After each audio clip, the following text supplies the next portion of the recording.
అస్మద్గురుభ్యో నమః. లోకంలో సహజంగా వైద్యుడు వేరు, ఆయన ఇచ్చే మందు వేరు, పథ్యం వేరు, అపథ్యం వేరు. ఇవన్నీ వేరువేరుగా ఉంటాయి. భగవంతుని విషయంలో అన్నీ ఒకటే అయి ఉంటాయి. ఆయనే వైద్యుడు, ఆయనే ఔషధం. భగవానుడు గజేంద్రుని పాదాన్ని తన చేతితో స్పృశించాడని క్రిందటి భాగంలో తెలుసుకున్నాం.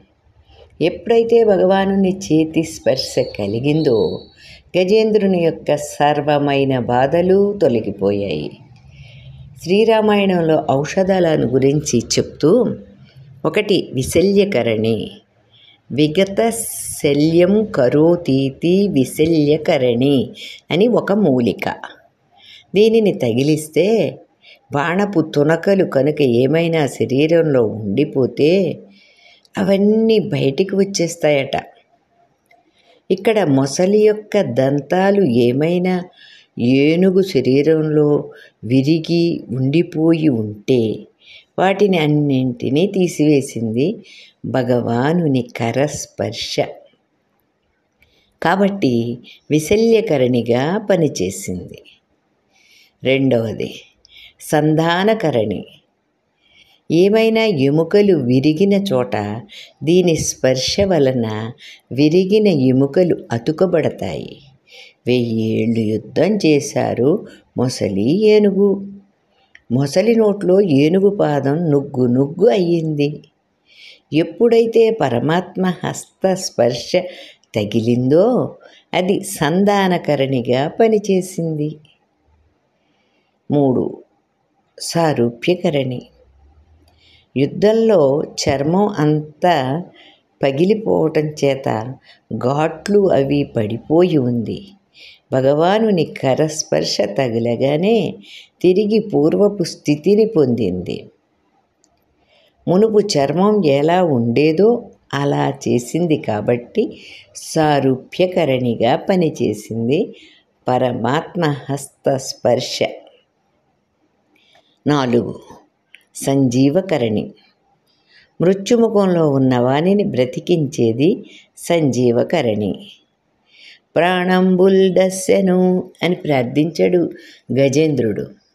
ఇక ప్రాణాలు ఉంటాయో ఉండవో అని ఈ కమలాలను గ్రహించు అని ప్రార్థించాడు. అలాంటి వానికి పూర్వపు స్థితి కలిగింది. అందుచే ఈ 4 రకముల కరణులు ఒక భగవంతుని కరస్పర్శే అయ్యింది.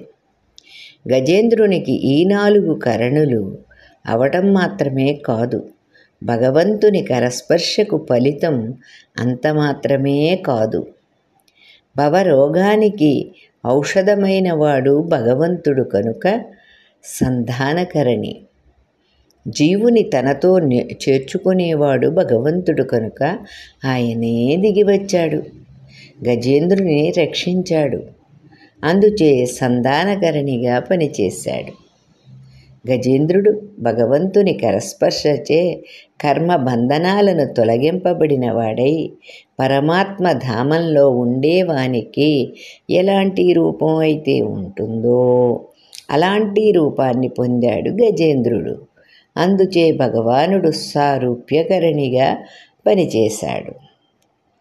కలండు కలండెనెడువాడు కలడో లేడో అని చింతాశల్యంతో ఉన్న గజేంద్రుడు అలాంటి గజేంద్రుని అనుమానాన్ని పోగొట్టి తానే వచ్చి రక్షించాడు కాబట్టి విశల్యకరణిగా పనిచేశాడు. నిజమైన జీవనం భగవంతుని సేవ. అది నిత్యం కలిగేటట్లు గజేంద్రునికి తనదైన ధామాన్ని ప్రసాదించాడు కనుక సంజీవకరణి అయ్యాడు భగవానుడు. ఈ 4 కరణులు అయ్యాడు భగవానుడు. గజేంద్ర మోక్ష వృత్తాంతంలో మనం తెలుసుకొనవలసిన విషయాలు కొన్ని ఉన్నాయి. ఎంత ఆపద కలిగినా భగవంతుని తప్ప ఇతరులను ప్రార్థించని వానిని భగవంతుడు తప్పక కాపాడును. 2 భగవానుని పాదస్పర్శలో ఉండే గొప్పతనాన్ని అహల్య నిరూపిస్తే కరస్పర్శలో ఉండే గొప్పతనాన్ని గజేంద్రుడు నిరూపించాడు. 3. భగవంతుని కరస్పర్శ మొసలికి, ఏనుగుకు రెండింటికి సమానమే. కానీ మొసలికి శాప విమోచనం అయ్యి గంధర్వలోకానికి వెళ్ళిపోయాడు. గజేంద్రునికి శాశ్వత ఆనందాన్నిచ్చే పరమాత్మ ధామం ప్రాప్తించింది. భగవంతుని ప్రార్థించే వాళ్లను గూర్చి ఇంకా ఇలా చెబుతున్నాడు. తరువాతి భాగంలో తెలుసుకునే ప్రయత్నం చేద్దాం. సుశీల.